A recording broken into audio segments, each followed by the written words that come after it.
Hello and welcome back to the TV Show Club, the club where we talk about TV shows that we've been recently watching, viewing and enjoying them, and what you've been recently watching and enjoying, and if you've seen what I'm about to talk about, let me know in the comments what you thought about it. This is what I am talking about. This episode of House of the Dragon is what I watch the show for. Like, this is up there.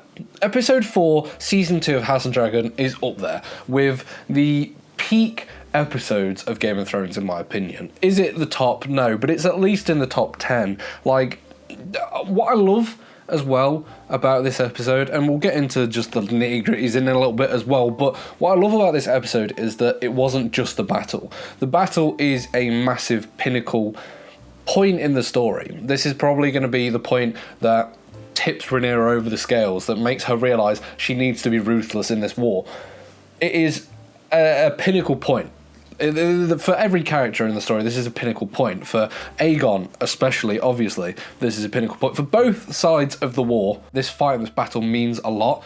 But what I loved is that it wasn't the sole focus of the episode. It was only sort of the last 15 minutes. They could have gone all out and done a Battle of the Bastards type thing where it just went the whole 40-50 minutes and it was this great spectacle of a battle. But I was glad that they didn't do that. It was not this sole focus of the show. What the House of Dragons is doing brilliantly, that the earlier seasons of Game of Thrones did, but were lost sort of seasons, I want to say maybe 4, 5 onwards, is it shows the politics of the world brilliantly.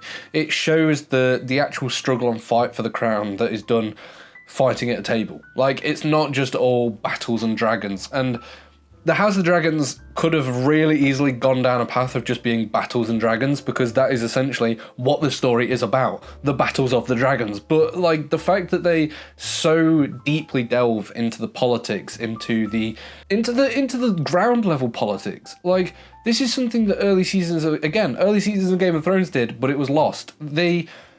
Later on in Game of Thrones, they only focused on the main characters. They didn't focus on just random people. They didn't focus on just what people living in Westeros thought about the war. And this is what House of Dragons does so well. It focuses on the shipmen, it focuses on the farmers, it focuses on these little things that play into the war. You know, you've got to win over the people, you've got to treat your land properly and well as a king or a queen. Like, that is what it's doing so well, and I love it for that. It's not just focusing on the battles, it's focusing on the politics, on the world, and that is why I honestly believe House of Dragons will live up to, if not possibly better, Game of Thrones in some senses of the word.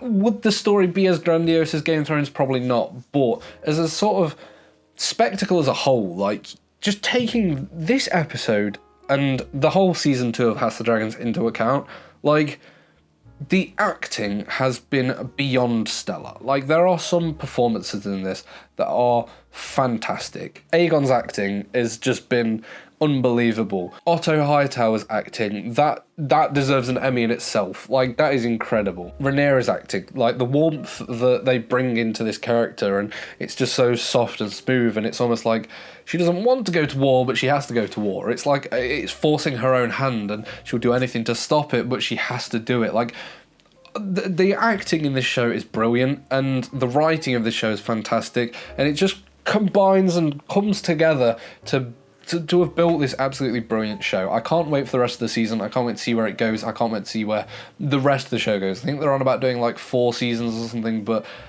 it's absolutely brilliant. And what's actually good about House of the Dragon is, while I didn't mind this about Game of Thrones, but Game of Thrones had a really hard job. It was trying to juggle at least 6 or 7 storylines in like one go. Like, it was trying to do the Starks, it was trying to do the Lannisters, over the wall with Bran, it was trying to do across the seas with Daenerys, like, all these other things as well that spurred off the rest of them. Like, it was trying to deal with so much, and it was sometimes hard to keep up with, like, what character was where, or you'd go 3 or 4 episodes without seeing a character, and you'd be like, well, what are they doing? Well, why have we not seen anything from them? House of Dragons is in a brilliant position where it is just one house against another, and it can deep dive into the, like I say, the politics of it, into each character and what they're thinking and what's happening with them. They've got an easier job, but at the same time, they could have just fumbled it and done battles, and they're not. So I absolutely love it for that. I'm really interested by the storyline with Daemon, that he's losing his mind. But is he losing his mind? Is it just tricks that this witch character is playing on him? Stuff like that. I love that, like, it's not overly confusing, but we get to see these different things that are outside of the war and outside the battle, even though it's somewhat still interconnected and linked with the battles and with the fights. I think whatever happens with the character of Damon, like, I love the character of Damon. Has he made some absolutely horrendous choices? Yes, absolutely. Like, to a point where I should not like this guy, but I do. I still like him. But anyway, let me know, what do you think of these episodes of House of the Dragon? And I will see you next time on the TV Show Club.